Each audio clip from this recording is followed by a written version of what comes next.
हम सबको ऊपर वाले ने बनाया, ऊपर वाले ने बनाया, सब मानते नहीं मानते? किसी को नीचे वाले ने बनाया क्या? नहीं। अच्छा, ऊपर वाले ने बनाते समय कोई भेदभाव किया क्या? आंख दो, चाहे वो भारत का हो, चाहे वो पाकिस्तान का हो, चाहे बांग्लादेश का हो, चाहे अमेरिका का है, चाहे जर्मनी का। नाक में दो ही छेद, वो कहीं का रहने वाला हो। आंख दो, वो कहीं का रहने वाला हो। कान दो, वो कहीं का रहने वाला हो।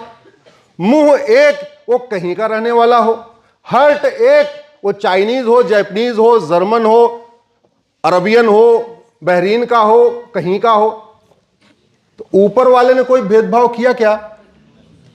यानी ऊपर वाले के लिए एक विश्व एक विधान है। जोर से बोलिए, कौन सा विधान है? एक विश्व एक विधान।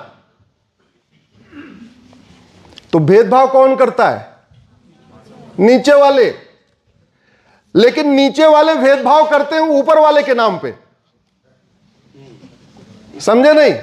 बड़े चालाक है नीचे वाले। इनको जो कुछ थोपना होगा ऊपर वाले का नाम लेके थोप देंगे। अब ऊपर वाले से सब डरते हैं, तो जैसे ऊपर वाले का नाम आता है अपना बुद्धि विवेक लगाना छोड़ देते हैं। जैसे ऊपर वाले की बात आई है तो ऊपर वाले ने बोला है, भाई ठीक है, वो बोला होगा तो बोला होगा, फिर तो मानना ही है।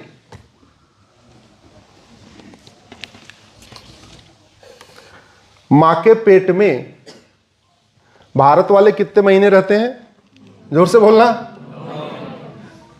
और अरब वाले कितने महीने? और अमेरिका यूरोप वाले? भेदभाव हुआ क्या? हिंदू कितने महीने? मुसलमान कितने महीने? पारसी, ईसाई? भेदभाव किया क्या? नहीं। महिला 9 महीने, बेटा 9 महीने, बेटी 9 महीने। भेदभाव किया क्या? लेकिन भेदभाव होता है कि नहीं होता? ये कौन करता है? अरे जीत जोर से बोलो, कौन करता है ये? देखो, अब आप लोगों ने पॉइंट पकड़ लिया है, मुझे दिख रहा है। मैं कहां आने की कोशिश कर रहा हूं आपको समझ में आ रहा है, लेकिन थोड़ा जोर से तो बोलो। एक मूवी थी पीके, देखा था? कितने लोगों ने देखा? हाँ, उसमें बड़ा प्यारा डायलॉग है, कौनो फिरकी ले रहा है। डायलॉग सुना नहीं सुना? आमिर खान कहते कौनो फिरकी ले रहा है, तो यही फिरकी ले रहा है कोई।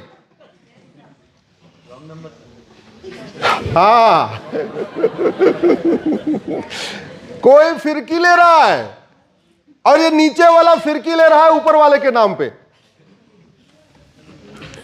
अरे ऊपर वाले ने ब्लड ग्रुप अलग नहीं किया, ऊपर वाले ने तुम्हारा सब कुछ एक समान रखा, ऊपर वाले ने पैदा करने में तुम्हें कोई भेदभाव नहीं किया। जो भेदभाव हुआ वो भगवत गीता कहती है कर्मण्येव अधिकारस्ते, रामचरितमानस में कहते हैं कर्म प्रधान विश्व करी राखा। यानी बाद में जो अंतर आ रहा है वो जन्म से नहीं आ रहा है, किससे आ रहा है? कर्मों से। लेकिन कुछ लोग कह रहे हैं नहीं, कर्म छोड़ो, जन्म से ही अंतर है। जो लोग कह रहे हैं जन्म से ही गड़बड़ है, जन्म में अंतर है, वो फिरकी ले रहे हैं कि नहीं ले रहे हैं? जोर से बोलो। अगर किसी किताब में लिखा हुआ है कि नहीं अंतर है, वो किताब ऊपर वाले है कि नीचे वाले की? नीचे वाले की। बहुत बहुत धन्यवाद। इतनी बात पे अगर हम एक हो गए हैं तो आगे भी एक रहेंगे। इसका मतलब ऊपर वाले का एक देश एक विधान नहीं है, ऊपर वाले का एक विश्व एक विधान है। हम लोग उससे छोटा काम कर रहे हैं, एक देश एक विधान की बात कर रहे हैं। संविधान 2 शब्दों से मिलकर बना है, संविधान। सम मतलब समान, विधान। अब ऊपर वाले का कौन सा विधान है? समान विधान। यानी ऊपर वाला कौन सा विधान लागू कर रहा है? संविधान। हम नीचे वाले कह रहे हैं नहीं बहुविधान चलेगा, ऊपर वाले का विधान नहीं चलेगा। हमारा विधान अलग चलेगा, तुम्हारा विधान अलग चलेगा। हम ये फॉलो करते इसलिए हमारा विधान अलग, तुम ये फॉलो करते तुम्हारा विधान अलग। कोई फिरकी ले रहा है। ऊपर वाले के नाम पे फिरकी ले रहा है, उससे होशियार होने की जरूरत है। सवाल यह है कि भारत में जहां का एक जैसा एटमॉस्फेयर है, गर्मी लग रही है तो सबको लग रही है, ठंडी लग रही है तो सबको लग रही है, बारिश एक सबके बराबर ही है, मौसम एक समान है, तो वहां शादी विवाह की उम्र अलग अलग होनी चाहिए क्या? जोर से बोलो भाई। ऐसा होना चाहिए क्या कि फ्लैट नंबर 1 वाले की शादी की उम्र ये, और फ्लैट नंबर 2 वाले की शादी की उम्र ये, और फ्लैट नंबर 3 वाले की शादी की उम्र ये? ऐसा होना चाहिए क्या? शादी की मिनिमम उम्र तो समान ही होनी चाहिए, जितनी भी हो। अगर ये तय किया भाई 12वीं तक सब लोग पढ़ लें तो 18 साल मिनिमम ये सबकी होनी चाहिए। अगर हमने ये तय कर लिया कि सब लोग कम से कम डिप्लोमा कर लें, ग्रेजुएट हो जाएं, तो मिनिमम 21 साल सबकी होनी चाहिए। अलग अलग होनी चाहिए क्या? दुनिया के 125 देश में शादी विवाह की मिनिमम एज एक समान है।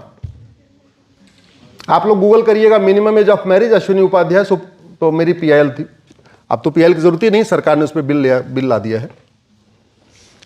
हमारी बहुत सारी पीआईएल ऐसे इन्फ्रक्चुअस हो जाती है, सरकार कुछ कर देती है तो हमारी सारी मेहनत। हमने पीआईएल फाइल किया, हमने कहा शादी विवाह की उम्र अलग अलग क्यों चल रही भारत में?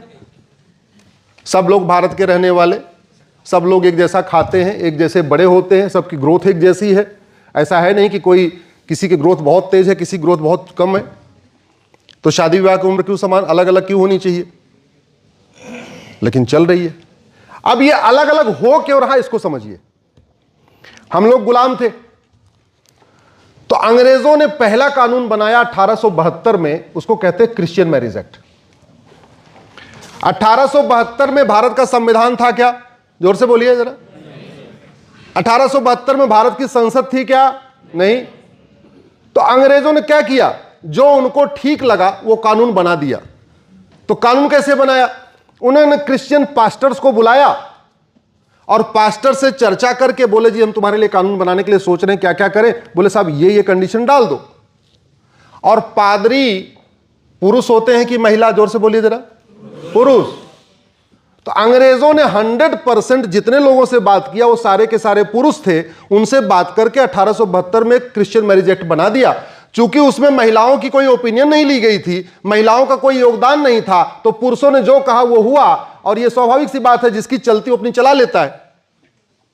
तो इसलिए 1872 का जो क्रिश्चियन मैरिज एक्ट है वो पूरा भेदभाव करने वाला है। वो महिला पुरुष में भेदभाव करता है, माता पिता में भेदभाव करता है, भाई बहन में भेदभाव करता है, सक्सेशन में भेदभाव करता है, इनहेरिटेंस में भेदभाव करता है, पूरा उनको एक समान नहीं देता। कुछ दिन के बाद 1936 में उनको लगा और कानून बनना चाहिए। उन्होंने पारसीज के जो प्रीस्ट होते हैं उनको बुलाया, बोले भाई हम पारसियों के लिए कानून बनाएंगे। दी बना दो। कैसे क्या क्या करना है? बोले साहब ये होना चाहिए, ये होना चाहिए, लड़की अगर गैर पारसी शादी करे उसका प्रॉपर्टी राइट नहीं होना चाहिए, फलाना फलाना फलाना। जितनी टर्म्स कंडीशन थी किसके ऊपर थोप दिया? महिलाओं पे, लड़कियों पे, बहनों पे। तो जो पारसी मैरिज एक्ट बना वो भी पूरी तरीके से एक तरफा रहा, वो संविधान नहीं हुआ, वो गैर बराबरी करने वाला हुआ। अगले साल 1937 में बोले अब मुस्लिम्स के लिए बनाएंगे। किसको बुलाया? मौलवीज को। मौलवी कौन होते हैं? मौलवी महिला होती है क्या? नहीं। बुला लिया, बोला जी तुम्हारे लिए बनाना है, बताओ क्या क्या करना है? बोले साहब ये कंडीशन डाल दो, ये कंडीशन डाल दो, ये कंडीशन डाल दो, ये कंडीशन डाल दो। बोले ठीक है बना देते। तो भेदभाव किसके साथ हुआ? महिलाओं के साथ। हिंदुओं का उनकी छूने की हिम्मत नहीं पड़ी। बहुत बड़ा विद्रोह, उनको लगा कि विद्रोह हो जाएगा, इसलिए पहले क्रिश्चियन को कर लो, बहुत थोड़े से हैं, पारसी को कर लो, ये भी थोड़े से हैं, मुस्लिम्स को कर लो, ये भी थोड़े हैं। हालांकि बनाने का एक पर्पज ये भी था क्योंकि उसके पहले तक जो मुस्लिम थे वो भी एक तरीके से हिंदू मैरिज एक्ट को फॉलो करते थे। कोई कानून नहीं था लेकिन फॉलो, जो ट्रेडिशन था वही फॉलो करते थे। फिर ये 26 जनवरी 1950 में संविधान बना। संविधान के बाद संविधान, जब संविधान सभा में चर्चा हो रही थी 17 नवंबर 1948 को, 1948 में चर्चा शुरू हुई कि भारत स्वतंत्र होने वाला है, संविधान लागू होने वाला है, तो देश चलेगा कैसे? क्योंकि 3 पर्सनल लॉ तो पहले बन चुके हैं, 1872 का क्रिश्चियन मैरिज एक्ट, 1936 का पारसी मैरिज एक्ट, 1937 का शरीयत एक्ट। आगे क्या करना है? तो संविधान निर्माताओं ने आर्टिकल 13 में कहा, आप लोग संविधान का आर्टिकल 13 पढ़िएगा, जिसमें बहुत कम चर्चा होती है। संविधान निर्माताओं ने कहा, आर्टिकल 13 में डिक्लेयर कर दिया, अब आज की डेट, कौन सी डेट? 26 जनवरी 1950। 26 जनवरी 1950 को जितने भेदभाव करने वाले कानून हैं, जितने कुरीतियों को प्रमोट करने वाले कानून हैं, जितने कुप्रथाओं को प्रमोट करने वाले कानून हैं, आज से सब ये खत्म। और 26 जनवरी से क्या लागू हो जाएगा? Uniform civil code article 44। तो संविधान निर्माताओं ने कहा अब हिंदू मैरिज एक्ट बनाने की जरूरत नहीं है, अब जब देश आजाद होगा तो पुराने वाले तीनों खत्म हो जाएंगे और एक देश एक विधान लागू हो जाएगा।